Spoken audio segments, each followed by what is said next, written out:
selamat datang di kanal kami. Pernahkah Anda membayangkan limbah pertanian yang biasanya dibuang atau dibakar begitu saja, ternyata bisa menjadi sumber energi yang luar biasa? Hari ini, kita akan membahas sebuah ironi besar di dunia energi terbarukan yang terjadi tepat di depan mata kita.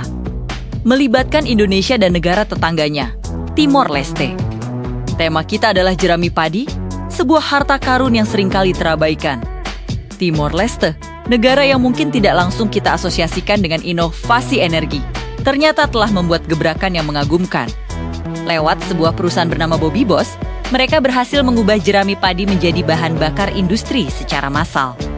Ini bukan lagi sekadar eksperimen atau proyek kecil, tapi sebuah bukti nyata bahwa teknologi pengolahan jerami sudah matang dan siap digunakan dalam skala besar. Mereka telah membuktikan bahwa mengubah limbah menjadi energi bukan lagi mimpi, melainkan kenyataan yang bisa dijalankan secara komersial.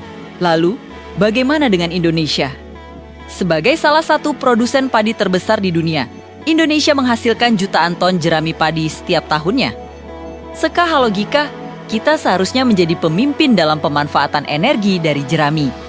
Bahan bakunya melimpah ruah di Sosoa dari Sabang sampai Merauke.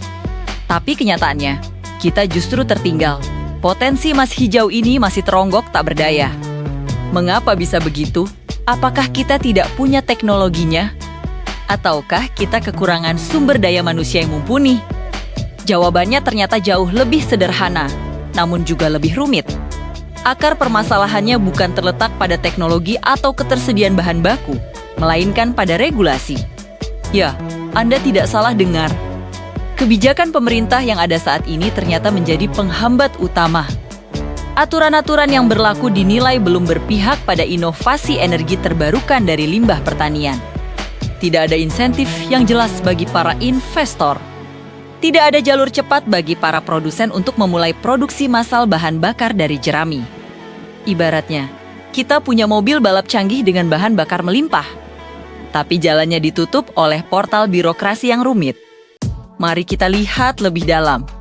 Ketika jerami tidak dimanfaatkan, apa yang terjadi? Petani seringkali memilih jalan pintas dengan membakarnya. Praktik ini melepaskan asap tebal dan gas rumah kaca ke atmosfer, berkontribusi pada polusi udara dan perubahan iklim. Di sisi lain, jika dibiarkan membusuk, jerami akan melepaskan gas metana, yang bahkan lebih kuat dampaknya sebagai gas rumah kaca dibandingkan karbon dioksida. Jadi, dengan membiarkan potensi ini terbuang, kita tidak hanya kehilangan peluang ekonomi, tapi juga secara aktif merusak lingkungan. Padahal, solusi sudah ada di depan mata. Bayangkan jika setiap ton jerami bisa diolah menjadi energi. Pertama, ini akan menciptakan sumber pendapatan baru bagi para petani. Limbah yang tadinya tidak bernilai, kini bisa dijual. Kedua, ini akan menciptakan industri baru, membuka lapangan kerja di pabrik pengolahan, logistik, dan distribusi.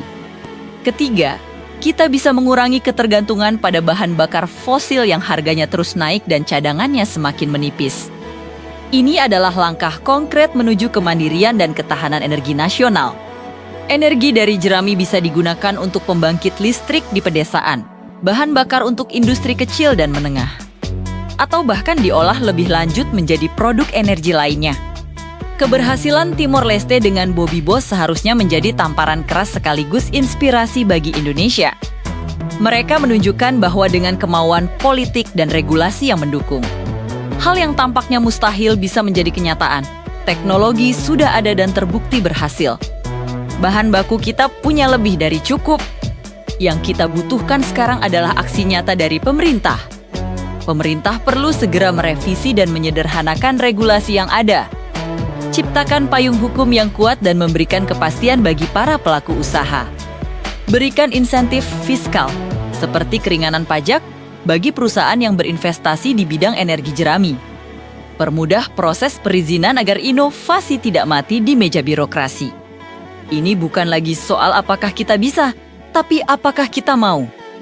Jika kita terus berdiam diri, Indonesia berisiko selamanya menjadi penonton dalam perlombaan energi hijau global. Kita akan terus mengimpor energi, sementara kekayaan alam kita sendiri terbuang sia-sia. Ironisnya, kita bisa belajar banyak dari negara tetangga yang skala pertaniannya jauh lebih kecil dari kita. Kisah jerami padi ini adalah cerminan dari tantangan.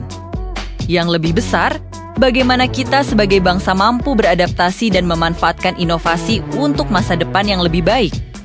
Ini adalah panggilan untuk kita semua, untuk mendorong pemerintah agar segera bertindak. Jangan sampai potensi besar ini hanya menjadi cerita penyesalan di kemudian hari. Bagaimana menurut Anda? Apakah Anda punya ide atau pandangan lain tentang masalah ini? Tuliskan komentar Anda di bawah. Mari kita diskusikan bersama. Jangan lupa untuk like, subscribe, dan bagikan video ini agar semakin banyak orang yang sadar akan potensi luar biasa dari jerami padi. Terima kasih sudah menonton.